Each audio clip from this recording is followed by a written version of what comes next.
Pensando a come cambierà la città dopo la pandemia, mi verrebbe da pensare piuttosto a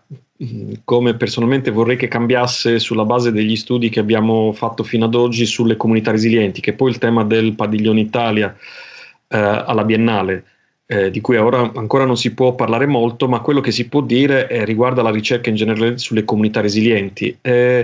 Certo, secondo me la cosa più importante sarebbe che gli architetti tornassero a acquisire un ruolo strategico anche nella idea della società del futuro, quindi non solo dell'architettura, perché penso che non sia più sufficiente ipotizzare edifici più flessibili, questo ce l'aspettiamo, ma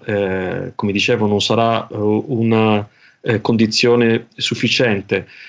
Città più resilienti, città più adattabili ai cambiamenti climatici, ma soprattutto il Covid-19 ci dice che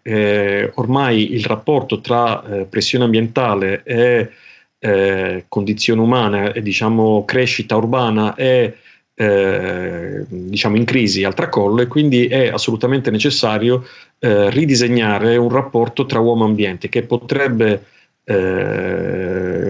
diciamo essere finalizzato nella realizzazione di un'alleanza tra uomo e natura che determina una città del tutto radicale e visionaria, molto diversa da quella che conosciamo, quindi difficile da descrivere. L'unica cosa certa è che questa città non sarà più una città progettata in modo deterministico, ma sarà una città progettata